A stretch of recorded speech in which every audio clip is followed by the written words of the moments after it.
Üzlər imtahan vaxtı nə edir? Deməli, B kvadratı plus C kvadratı bərabərdir. A üstə gəl B mörtəzədə C kvadratı. Əla, bunu da yazdım qəşəng.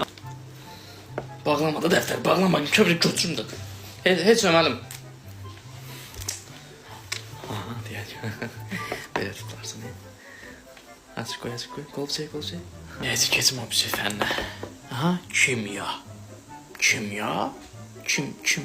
Vay, kimya hansı fənn sənin? Ala kimya fəndi, nə bilmirsən? Söyləm bana. Söyləm, mən deyibəm ki, alimin adı kimya. Kimya? Ay bala, yatmağa gəlmirsən bura?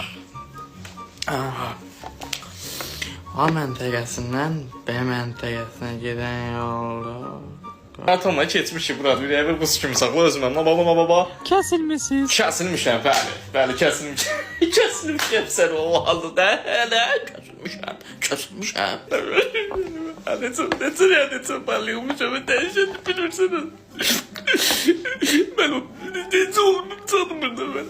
Ala yoxsa neçə bal yığmışsın? 95. Bizim balım çatmadı senin, var yoxundan hələ.